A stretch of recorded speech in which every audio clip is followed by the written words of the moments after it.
The 1920s are remembered as a miracle decade. Jazz spilling into the streets, cities rising into the sky, stock prices climbing week after week. It looks, in hindsight, like the moment humanity finally escaped its limits.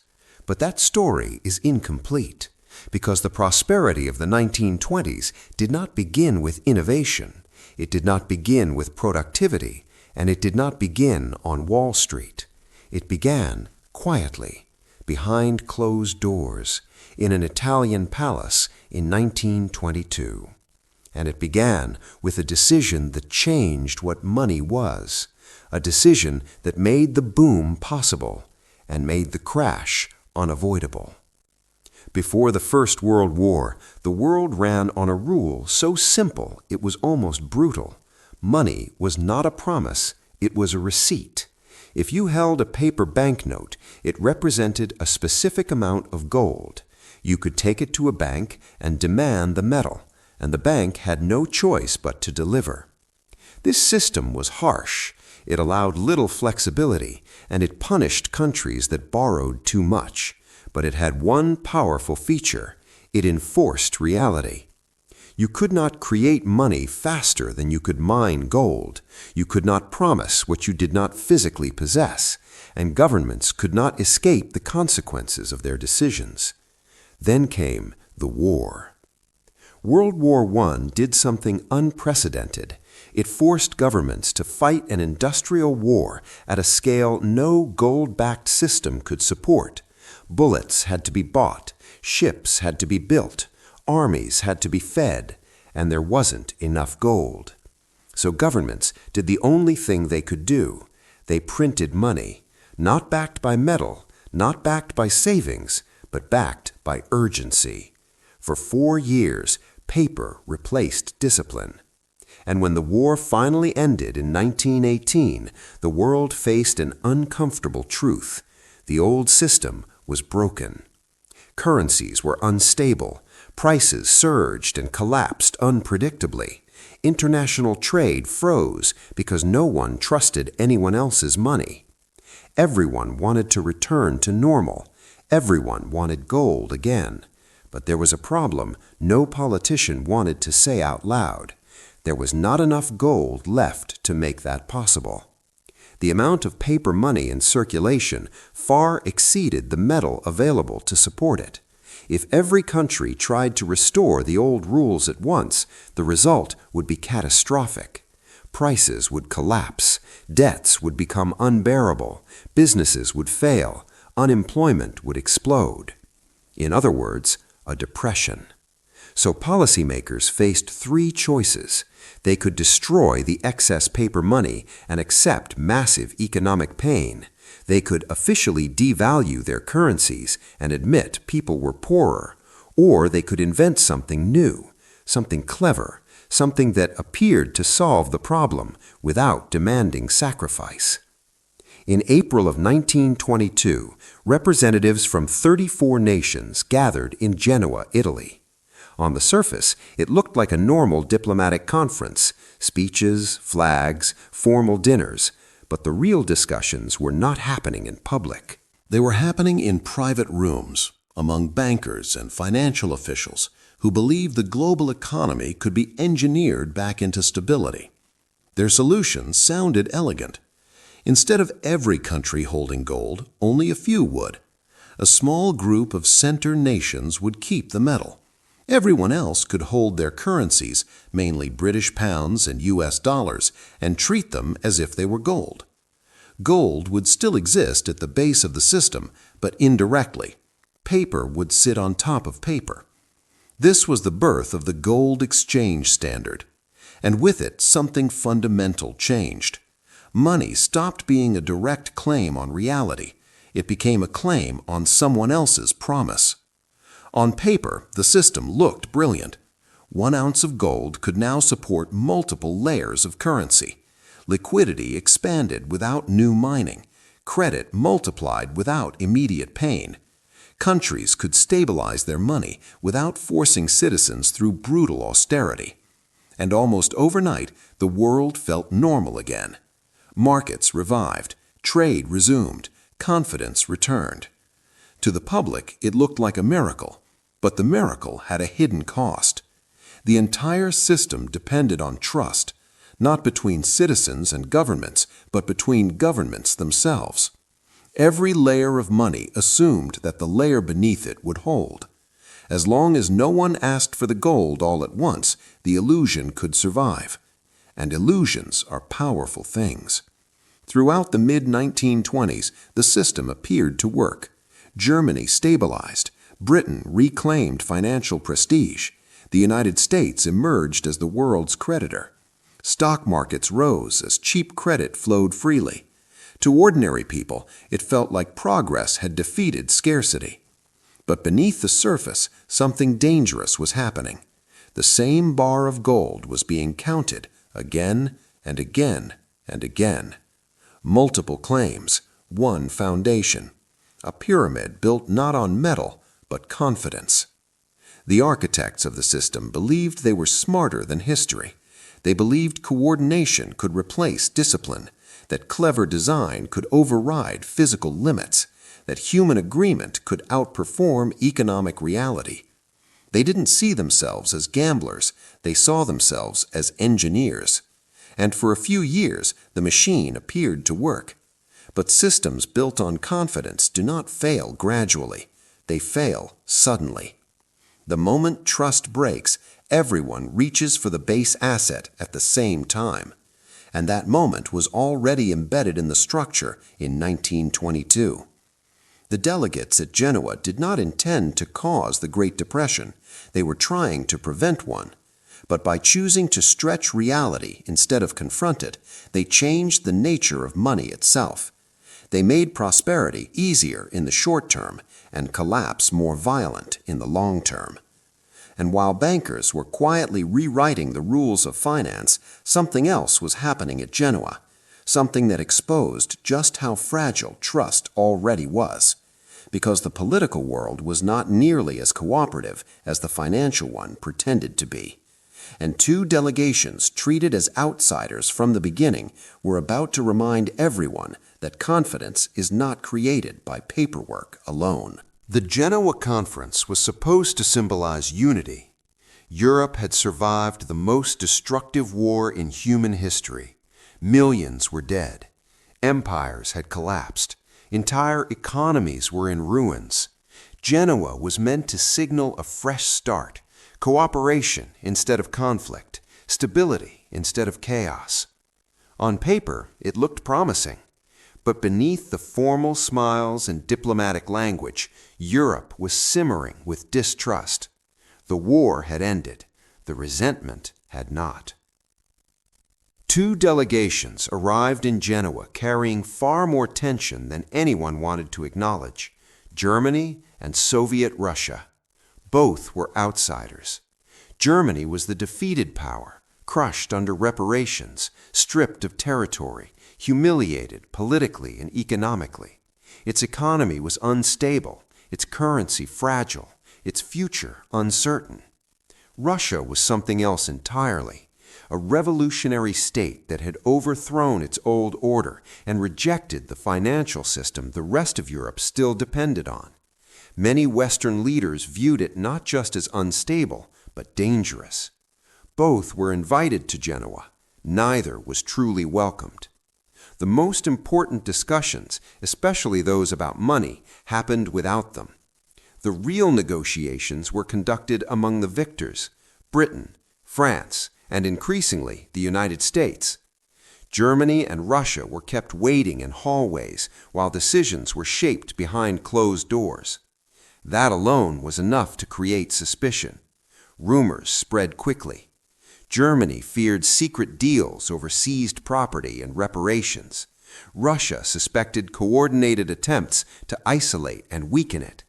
Neither trusted the idea that polite agreements made by former enemies would be honored. And trust, once cracked, does not require proof to shatter completely. So the two outsiders did something unexpected. They stopped waiting. On Easter Sunday in April 1922, while the Genoa Conference slept, The German delegation quietly left its hotel. No announcement, no explanation. Cars rolled east along the coast to a small seaside town where the Russian delegation was staying, Rapallo. No grand hall, no press, no speeches. Just two delegations that had been excluded, deciding to deal with each other directly. What they signed stunned Europe. Germany and Russia agreed to wipe the slate clean. No reparations, no mutual debts, full diplomatic recognition. But the public agreement was only part of the story. Privately, the two countries laid the groundwork for military cooperation. Germany, forbidden by treaty from developing modern weapons, would train and test them on Russian soil, far from Western inspectors. It was a geopolitical earthquake. When the news reached Genoa the next morning, the shock was immediate. The conference nearly collapsed. Western leaders were furious, not just because of the agreement itself, but because it revealed a deeper problem. The unity they assumed existed didn't. The political foundation that the new monetary system depended on was already cracking before the ink on the financial resolutions had even dried. This was the fatal mismatch. Bankers were designing a system that required deep trust between nations. Diplomats were living in a world of paranoia, revenge, and secret alliances. The architects of the gold exchange standard assumed cooperation would hold because it needed to. But history does not bend to necessity. Despite the political shock, the financial machinery moved forward anyway. The monetary resolutions passed. Central banks were encouraged to economize on gold, to coordinate interest rates, to treat certain currencies as equivalent to metal. It was the first true attempt at global monetary management, and it quietly changed how money felt. Before Genoa, gold was a visible constraint. After Genoa, it became an abstraction. You no longer needed to see it. You only needed to believe it was somewhere else. For a time, belief was enough. The mid-1920s became a showcase of apparent success. Currency stabilized, trade revived, markets surged. Politicians congratulated themselves for averting disaster. Germany's inflation, one of the most traumatic economic episodes in modern history, was eventually contained. Britain returned to gold at its pre-war exchange rate, a decision that looked bold, even virtuous. To the public, it appeared that chaos had been tamed. But behind the scenes, the system was being held together by relationships, not rules. A small circle of central bankers began meeting privately, often informally, often away from public scrutiny. They believed that constant communication could smooth shocks, that interest rates could be adjusted like dials, that recessions could be managed away through coordination. They were not villains, they were idealists. They genuinely believed they were preventing suffering. But they shared one dangerous assumption, that the structure they were steering was fundamentally sound. In reality, it was already warping. The gold exchange standard created an illusion of reserves. On paper, everything looked backed. In practice, the same gold was supporting multiple layers of promises across borders. As long as capital kept flowing and confidence held, the pyramid expanded. And cheap money has always consequences. Credit poured into speculation. Asset prices rose faster than productivity. Stocks climbed not because profits justified them, but because money was abundant. Discipline had been removed from the system. It had been replaced by optimism and coordination. Then came 1927. This was the year the system crossed a line. Britain was struggling. By returning to gold at an overvalued rate, British exports became expensive. Gold flowed out. Industry stagnated. Unemployment remained high. Under the old rules, the solution was clear. Raise interest rates, attract gold back, accept short-term pain. But that pain was politically unacceptable. So Britain chose cooperation instead. It appealed across the Atlantic. Interest rates in the United States were lowered to relieve pressure on the pound. The goal was international stability. The effect was explosive. Cheap money flooded American markets, speculation accelerated, massive debt surged, stocks climbed vertically. The system was no longer just fragile, it was unstable. By trying to save one pillar of the structure, the architects unknowingly overloaded another. The boom entered its most intoxicating phase, the moment when belief feels absolute. But this is always the most dangerous point, because once belief becomes certainty, risk disappears from perception. And when risk disappears, collapse becomes inevitable. By the late 1920s, the foundations laid in Genoa were beginning to strain under their own weight. Central banks quietly re-examined their reserves. Paper promises felt heavier. Trust, once assumed, began to thin. The illusion still held, but it was no longer unshakable. And when confidence finally cracked, the logic of the system reversed violently. Because money built on trust does not unwind gently, it snaps, and when it does, everyone runs for the same exit: gold. By the late 1920s, the world appeared stable. Stock markets were high, currencies were backed, central banks spoke confidently about cooperation. On the surface, the system designed at Genoa looked permanent. But permanence in finance is often an illusion created by time. The gold exchange system had grown large enough to feel natural. Central banks held one another's currencies. Balance sheets looked solid. On paper, the world appeared fully backed. In reality, the same gold was being promised again and again. The pyramid worked only as long as everyone stayed calm. History does not reward calm forever. The stock market crash of 1929 was dramatic, but it was not by itself what destroyed the global economy. Markets had crashed before. Recoveries had followed. What turned a financial panic into a decade-long catastrophe was what happened next. Trust vanished. Central banks stopped assuming cooperation would continue. They began asking uncomfortable questions about what their reserves actually were, and some of them did not like the answers. One country in particular had never been comfortable with the Genoa arrangement: France. French officials had watched the expansion of the system with growing suspicion. They saw British pounds piling up in their vaults and understood what those pounds really represented.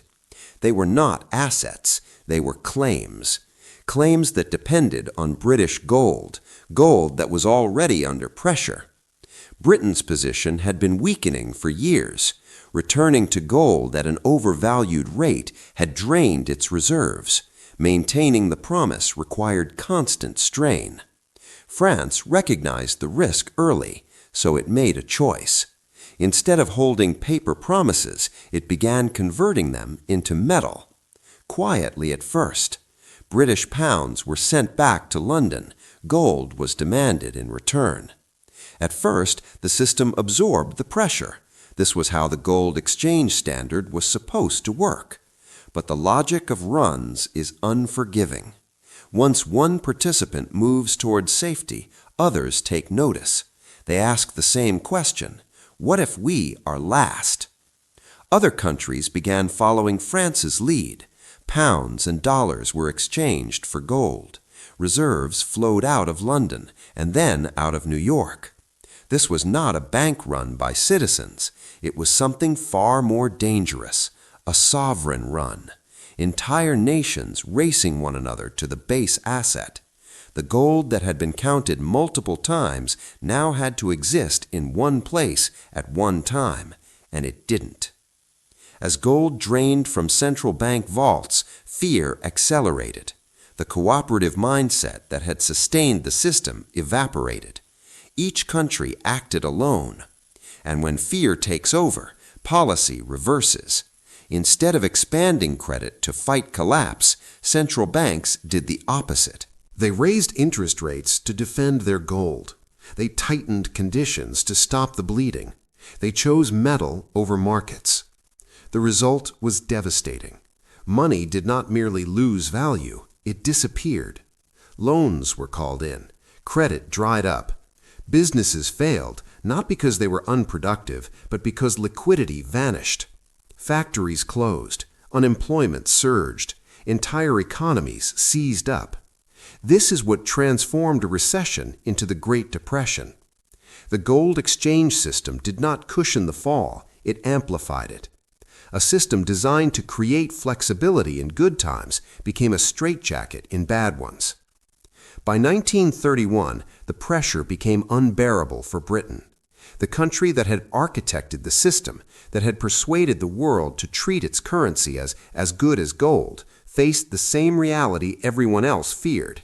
It was running out of gold. On September 21, 1931, Britain suspended convertibility. The promise was broken. The pound floated. Its value collapsed. Countries that had held British currency as reserves saw their wealth evaporate almost overnight. Trust shattered. The system did not reform, it fractured. Currency blocks formed. Trade barriers rose. Protectionism replaced cooperation. Financial stress spilled into political extremism. The collapse of the gold exchange system did not merely bankrupt nations, it destabilized societies. The architects of the system were not untouched by the consequences. Some did not live to see the full disaster. Others carried the weight quietly. But the most important lesson was not personal, it was structural. The problem was not that people panicked. The problem was that the system required them not to. It depended on continuous confidence, permanent cooperation, and perfect timing. Conditions history never provides. The gold exchange system made prosperity easier in the short term by relaxing discipline, but it made collapse more violent by stacking promises on top of promises. When the base asset was demanded, the illusion evaporated. This is the hidden danger of reserve systems built on debt.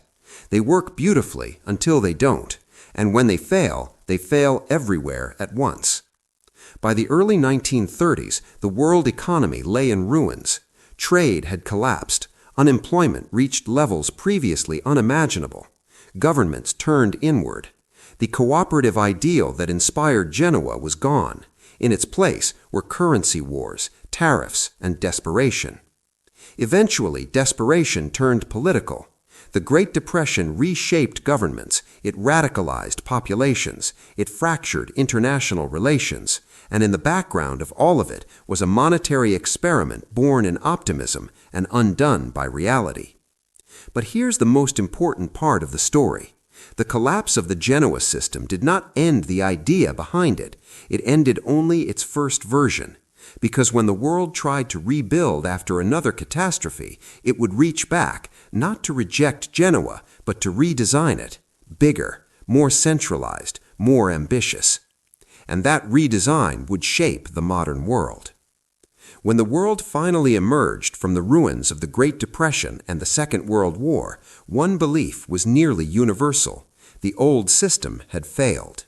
The economic chaos of the 1930s had scarred an entire generation of policymakers, economists, and central bankers. They were determined not to repeat the mistakes that had turned a market crash into global misery. No more unmanaged collapses. No more currency wars. No more blind faith in gentlemen's agreements.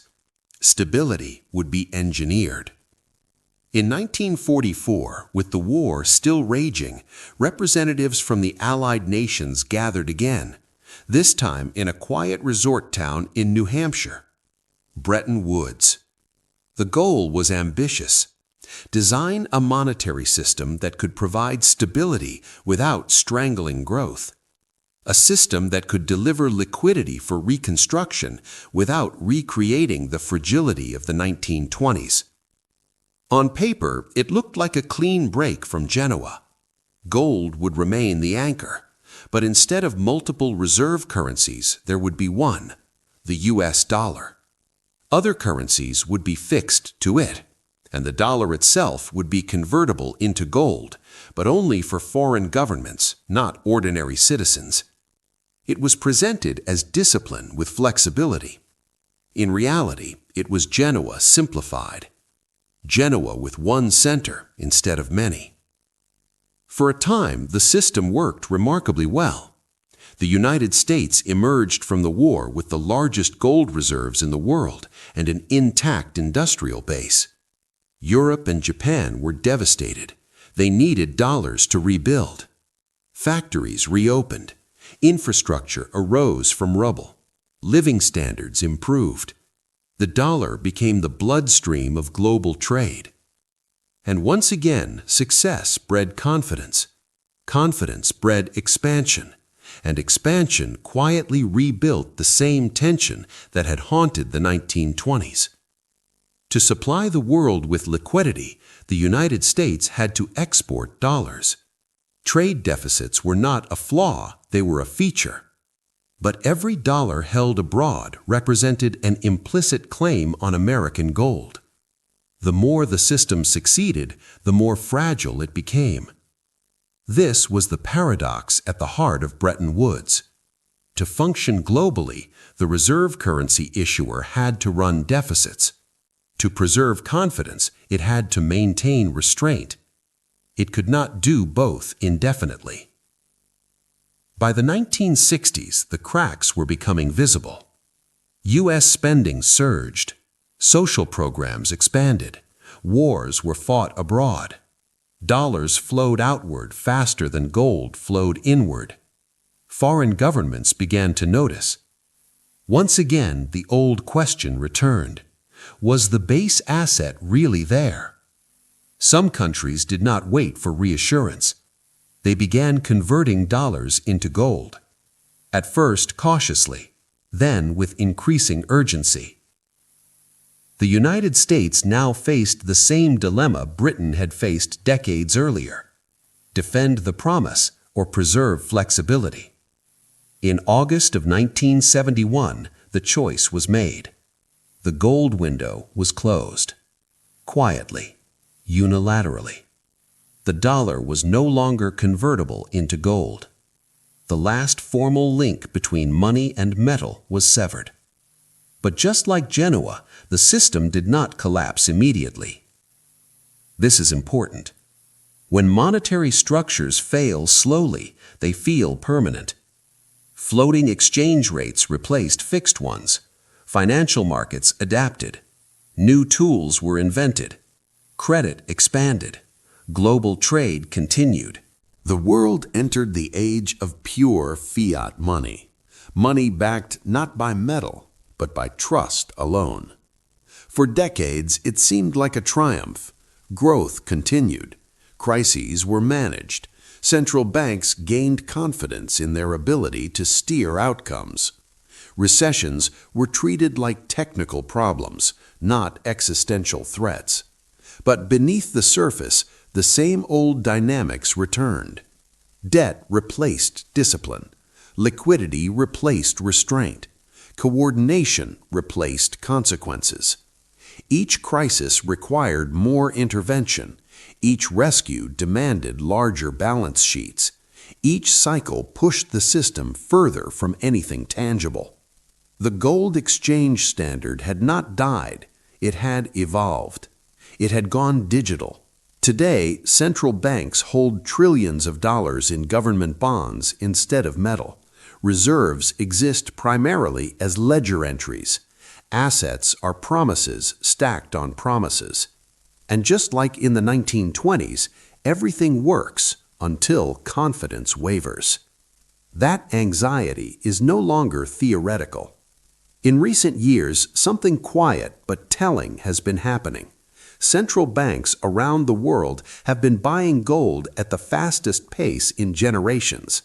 Not because gold is efficient, not because it yields interest, but because it does not rely on anyone else's promise. A bond is a claim. Gold is a fact. At the same time, alternative payment systems are being built. Trade agreements are being structured to avoid reliance on a single settlement currency. Financial infrastructure is quietly diversifying. This is not ideology, it is insurance. The greatest threat to a reserve currency system has never been competition. It is coordination. When enough participants decide independently that they would rather not be last in line. That is what destroyed the pound in 1931. That is what haunted Bretton Woods. And that is the anxiety embedded in today's dollar system. Because the issuer of the reserve currency faces an impossible task. To supply the world, it must create liquidity. To preserve confidence, it must show restraint. History suggests it cannot do both forever. But the most revealing shift may not be happening in vaults or payment systems. It is happening on land. While financial assets inflate and deflate with policy cycles, land remains stubbornly real. It produces food. It anchors communities. It cannot be printed. In the 1920s, while paper fortunes rose and fell, the quiet survivors were those who owned productive ground. When currencies collapsed, land did not disappear. That lesson is being relearned. And it leads directly to the final question raised by Genoa, a question that has never truly been answered. What happens when trust runs out? For most people, the global monetary system feels abstract. Interest rates rise and fall. Currencies move on screens. Central bankers speak in carefully chosen phrases. Everything sounds technical, controlled, managed. But confidence is not technical. Confidence is psychological. And when confidence cracks, it does not fracture politely. It collapses. That is the lesson buried beneath the Genoa Conference of 1922 and beneath every monetary system that followed it. The architecture designed at Genoa was never dismantled. It was refined, expanded, normalized. The world we live in today is not an accident. It is the accumulated result of decisions made by people who believed stability could be engineered and that debt could be managed indefinitely as long as confidence held. For a century, that belief has been tested, and for a century, it has required increasingly aggressive intervention to survive. Each crisis demands more liquidity. Each rescue expands balance sheets. Each solution pushes the system further from anything tangible. And yet the system persists, not because it is invincible, but because confidence has not yet fully broken. That confidence, however, is not evenly distributed. In recent years, a quiet shift has been underway. Central banks around the world have been buying gold at levels not seen since the middle of the 20th century. This is not speculation. Gold offers no yield. It does not grow earnings. It does not respond to interest rate policy. It simply exists, and that is precisely why it matters. Gold does not depend on sanctions waivers. It cannot be frozen by foreign courts. It does not require trust in another nation's politics. A government bond is a promise. Gold is a fact. At the same time, alternative financial infrastructures are being constructed, payment systems that bypass traditional settlement channels, bilateral trade agreements that reduce reliance on a single reserve currency. This is not about ideology, it is about risk management. History shows that reserve systems do not collapse because they are replaced. They collapse because confidence erodes, quietly, unevenly, and then suddenly. The greatest danger to a reserve currency is not a challenger. It is a collective realization, a moment when enough participants independently decide they would rather not be last. That is what destroyed the pound in 1931. That is what undermined Bretton Woods. And that is the anxiety embedded in today's dollar-based system. The issuer of the world's reserve currency faces a paradox that cannot be escaped. To supply the world, it must create liquidity. To preserve confidence, it must show restraint. History suggests this balance cannot be maintained forever. When the system functions, it feels invisible. When it strains, it feels distant. But when it breaks, it becomes unavoidable. And the most revealing responses to that possibility are not found in speeches. They are found in behavior. Beyond gold, one asset has quietly drawn attention whenever monetary systems grow unstable: land. Land does not depend on financial plumbing. It produces food. It anchors communities. It exists outside balance sheets and payment networks. In the 1920s, while paper fortunes rose and collapsed, the quiet survivors were those who owned productive ground.